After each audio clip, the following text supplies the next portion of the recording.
Good morning, good afternoon, good evening, depending on where you're calling in from. We have Lyonna here from the African NFT Community doing a workshop on can blockchain and self-sovereign identity systems address the refugee crisis. This seems like a super interesting workshop. So super excited to see what Lyonna is going to be presenting to us today. And that being said, any questions you have can go into the chat. And otherwise, I'll pass the mic off to you, Lyonna. Hi, everybody. Thank you, Anna. Thank you, East Global, for having me today. Thank you, ANC Community, for the invitation to speak. My name is Lyonna Lyu. I'm an illustrator and iconographer.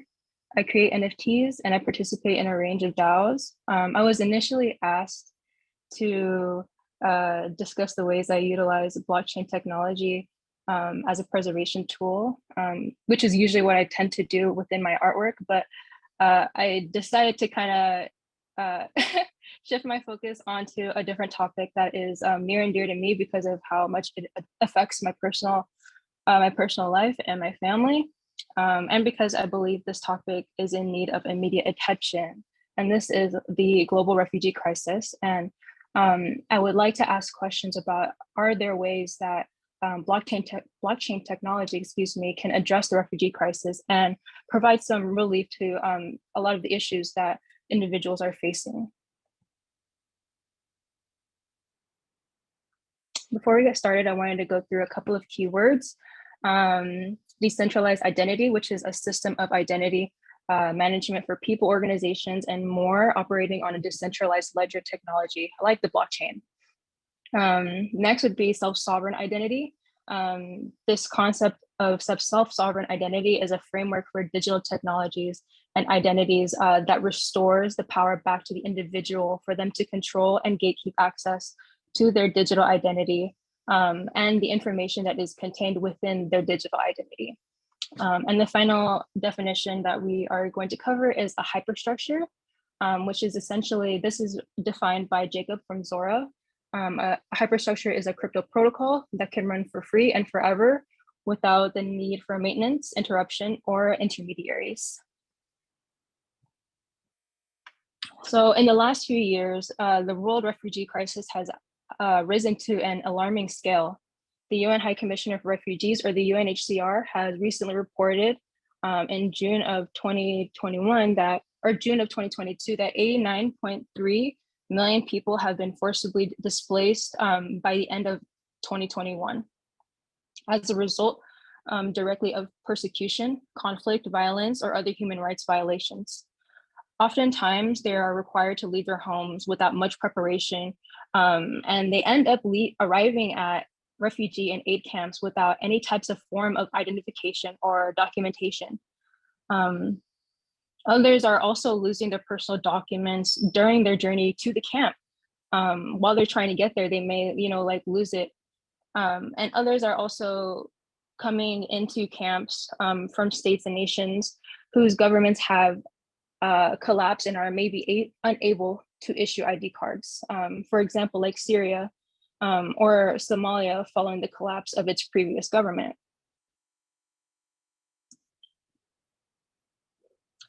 Not having a proof of citizenship also creates problems for nation states who are accepting refugees for relief organizations. Most refugees and displaced persons arrive at camps with no proof of identity or documentation.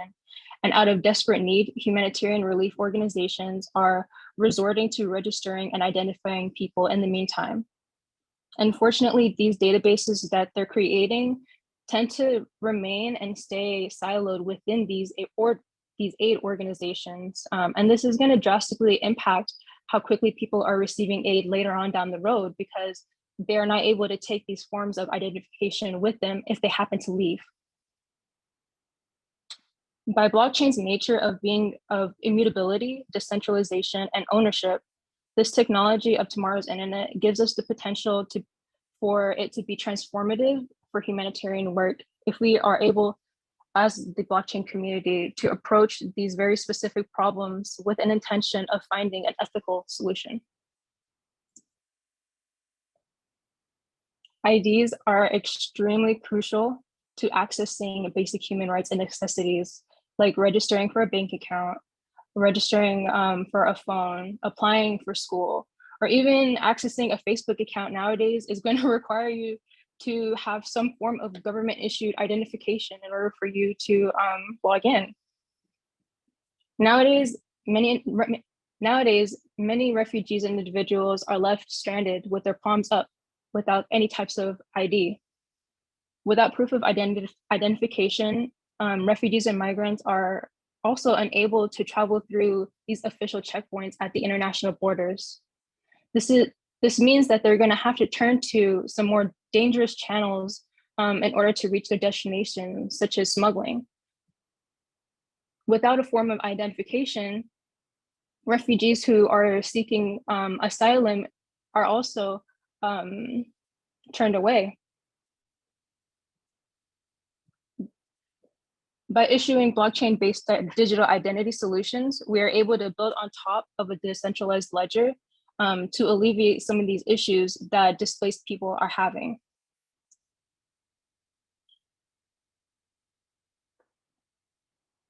In the last few years, relief organizations have been attempting to close the ID gap with decentralized identification. Decentralized identification refers to a system of ID management for people, organizations, and more via the use of decentralized ledger technologies like the blockchain in order to create a portable form of identification.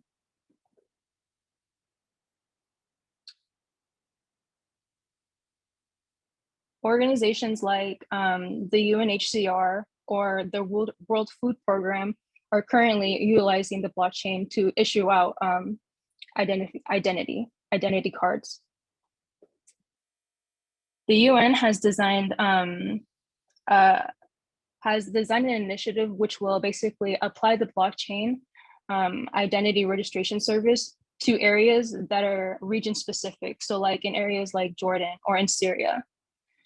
In order to alleviate an issue of lack of identity, the UNHCR has launched the Population Registration and Identity Management Ecosystem, or it's shortened to PRIMES.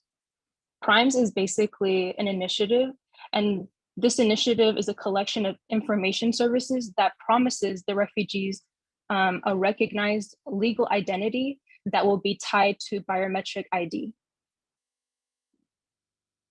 In Jordan, the UN's World Food Program has launched an initiative called Building Blocks.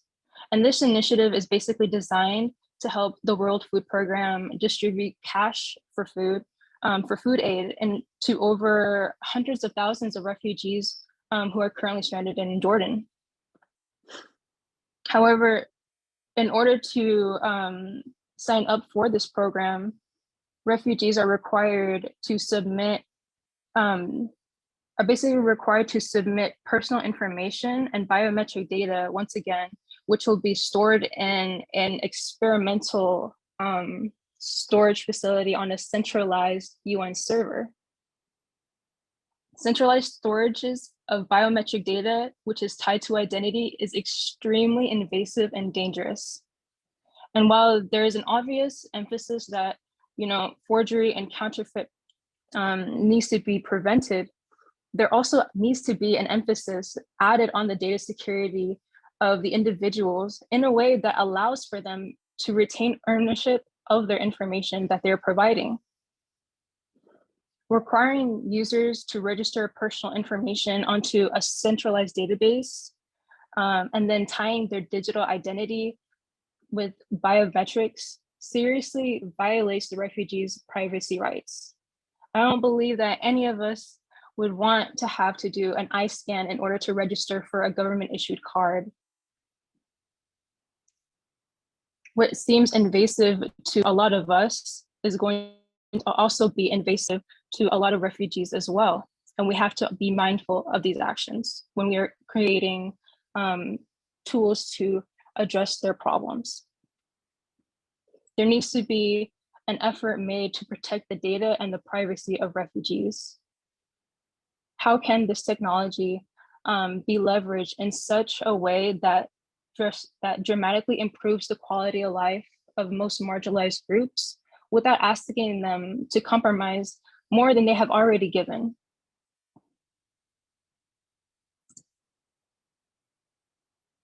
The answer may lie with a concept called self-sovereign identity management systems. Self-sovereign identity management systems are a digital ID system that is built on top of the blockchain technology, where the information is being provided by and continues to be owned by the user. And in this case, the user would be the refugee, the displaced person, the asylum seeker, the individual who needs a form of ID. In their desperation, they're not required to have to give up ownership of their information to a centralized entity. They are able to retain that ownership of their information. This framework of digital identity gives power back to the individual, and it allows for them to control and gatekeep access to their digital identity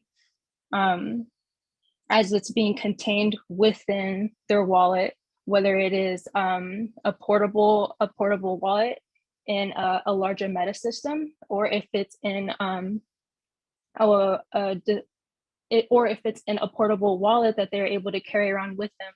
For example, like something like a MetaMask. As we are building this future where blockchain technology becomes ever more infused into our daily lives, we also need to be making a similar value code applied to the tools that are being developed for marginalized and underserved communities, which means protecting their privacy. We can implement privacy layers such as selective disclosure or zero knowledge proofs in order to add an added layer to protect their privacy.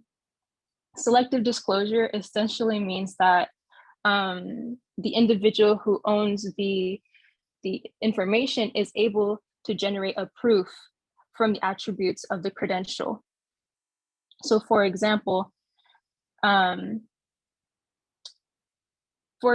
if you are going to the liquor store and you would need to basically purchase a bottle, you would need to show a piece of ID to demonstrate that you are above the legal drinking age. In order to show that you're above the legal drinking age, you shouldn't have to succumb to also brandishing your home address as well. So the selective disclosure basically would allow the individual to generate a proof that they are above the age that they are above the legal drinking age, and they are able to purchase the alcoholic beverage. The next tool is a zero knowledge proof. And in a zero knowledge proof, basically, you're able to attribute from the credential without necessarily having to reveal anything personal. So for example, in the example that I had been talking about earlier, if you're trying to purchase some alcohol and you need to verify that you're above the legal drinking age, zero knowledge proof would basically allow you to prove that you're above 18 years old without having to necessarily reveal the exact date of your birth.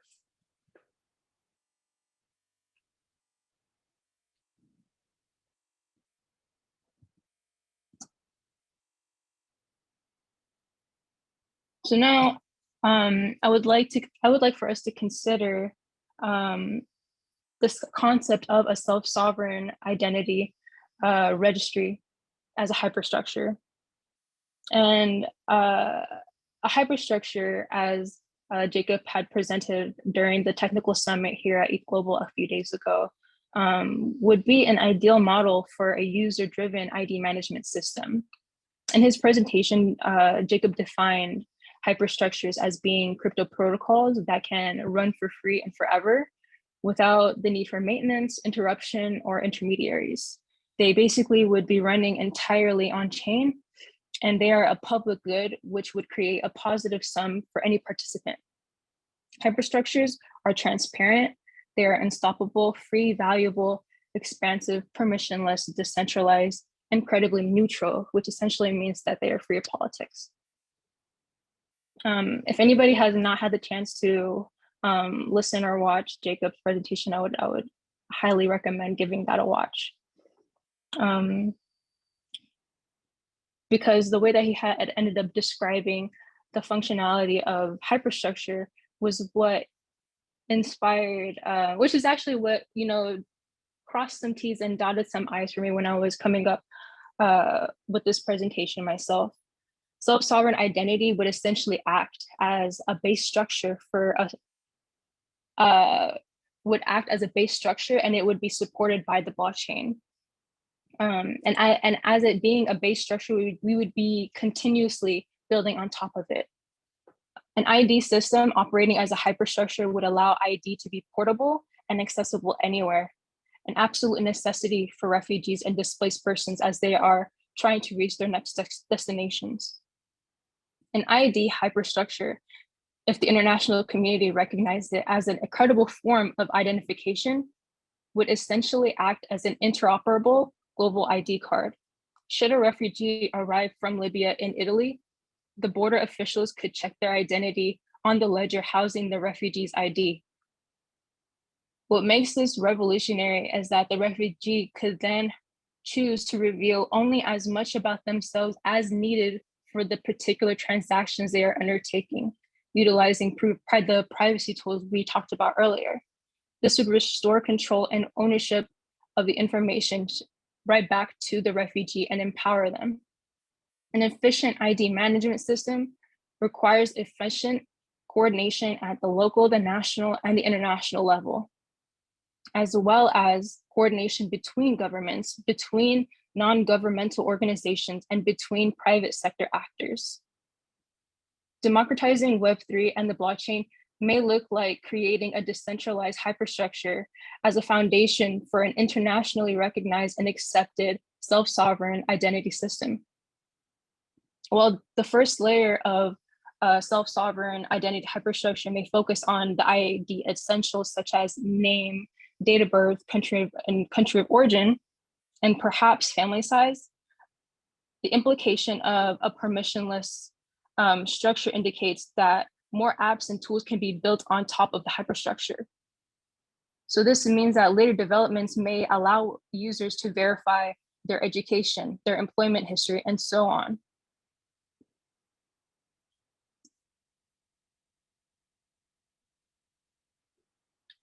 There is a serious need for impact-driven solutions to some of the issues that the most marginalized groups of our society is continuing to face. And these issues are becoming more and more exacerbated as time compounds. The impact-driven blockchain solutions the future society requires does not compromise the values of Web3 when they're being developed for marginalized groups. Self-sovereign identity systems operating on the blockchain have the ability to hedge against political turmoil and enable refugees to maintain power and dignity of proven identity, despite the political collapse of their nation's government and their physical circumstances. Refugees who were forced to abandon their homeland and lost connection with any physical evidence of their past are now losing ways of establishing a future. Having an ID is such a crucial form to participate in an economy and to resettle into society. Blockchain is an opportunity for us to protect the identity of refugees and to provide ownership of their credentials. Refugees become empowered once again when we approach ID ownership from a user-focused approach, as the focus will be to protect the personal identity of the individual. I bring these topics up because we deny ethical progression of our society when we put blinders on and ignore the needs of underserved communities. We commit a disservice to humanity by not actively seeking ways in which we can develop blockchain technology to improve their lives. Impact-driven solutions are approaching problems thoughtfully and intentionally. It is utilizing our time, our talent, our resources in ways which will advance equity, effectiveness, and system change in our world moving forward. Thank you everyone for your time. And thank you ETH Global and African NFT Community for the opportunity to speak here today.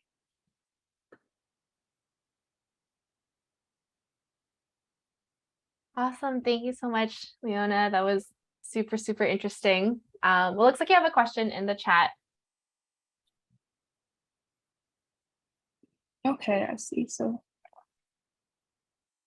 I think we're good. Okay, so could we see a demonstration or a website?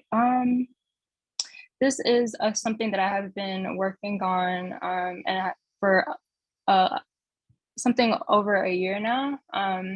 Once I do have something tangible like a website, I will definitely showcase and share that with you guys. But as of right now, I don't have anything.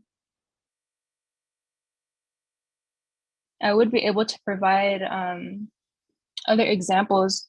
Individuals are utilizing self-sovereign identity. So I know that Emerge Tech Labs is an example who is using self-sovereign identity systems in order to empower marginalized groups and allow them to have a mechanism to, carry ID documentation with them. I think that they also add another layer where they allow a more holistic approach to the individual. So people are also able to include like employment history, diplomas, any education that they may have, and that sorts onto the application. So that one is an incredible development. It's called Emerge Tech Labs. I'm trying to think of another self-sovereign identity program. I think it's called Tiken Tech. They're another self-sovereign identity platform. I think they are based in the Middle East as well. I want to say Turkey, but they're doing some fantastic work with trying to empower individuals by giving them ownership of their identity.